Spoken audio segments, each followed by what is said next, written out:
তো ধর্ম বলতে ইসলাম ধর্ম, বৌদ্ধ ধর্ম, হিন্দু ধর্ম এটা না।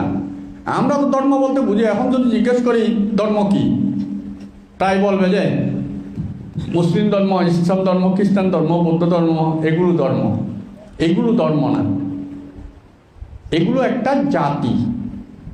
তো বুদ্ধ আসলে জাতি তৈরি করেনি, এখন তো আমরা নিজেরা একটা আলাদা বৌদ্ধ জাতি তৈরি করে ফেলেছি না।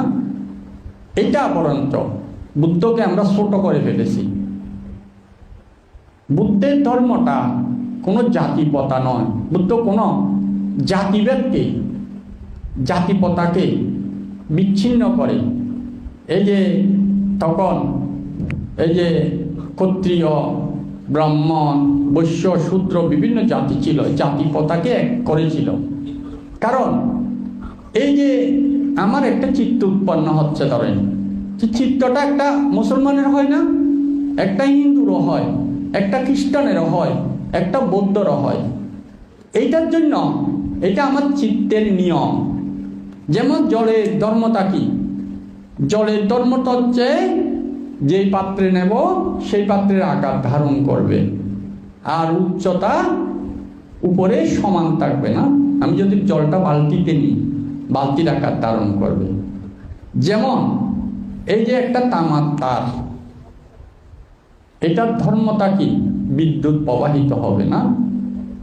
তাইলে আমি তামার তারকে ইচ্ছা করলে কোনো কেমিস্টে নেই, কেমিক্যাল দিয়ে যদি বিদ্যুৎ প্রবাহ না হয় সেরকম করতে পারবো না। কারণ এটা তামার তারে ধর্মটা, কেমিক্যাল দিয়ে এটা পরিবর্তন, মানে বিদ্যুৎ প্রবাহ বন্ধ করা যাবে না, কিন্তু এটাকে আমি রূপান্তর করতে পারবো, বা একজন কেমিস্ট রূপান্তর করতে পারবে। কিভাবে? তামাকে কেমিক্যাল দিয়ে গলায় এটাকে একটা তামার তারকে কলসি বানিয়ে দিতে পারবে আমাকে, কিন্তু ওই কলসি দিয়েও বিদ্যুৎ প্রবাহ হবে।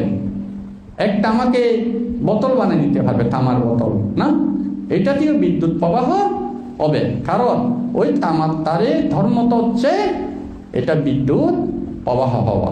এই ধর্মটাকে কেউ পরিবর্তন করতে পারে না, কিন্তু শুধু রূপান্তর করা যায়, রূপকে রূপান্তর করা যায়, কিন্তু ধর্ম পরিবর্তন করা যায় না। ঠিক তদ্রূপ আমরা মানুষেরাও এই যে আমাদের চিত্তের নিয়ম, এটা শুধু মানুষ না, পশু পক্ষী থেকে, নারকীয় থেকে, চতুরপায়ীর প্রাণী থেকে, দেবলোক থেকে ব্রহ্মলোক পর্যন্ত, এগুলো শুধু দেহের রূপান্তর মাত্র। বা চিত্তটা সাময়িকভাবে ওই চিত্ত গঠিত হয়, কিন্তু চিত্তের নিয়মটাকে পরিবর্তন করতে পারে না, কিন্তু রূপান্তর করতে পারে।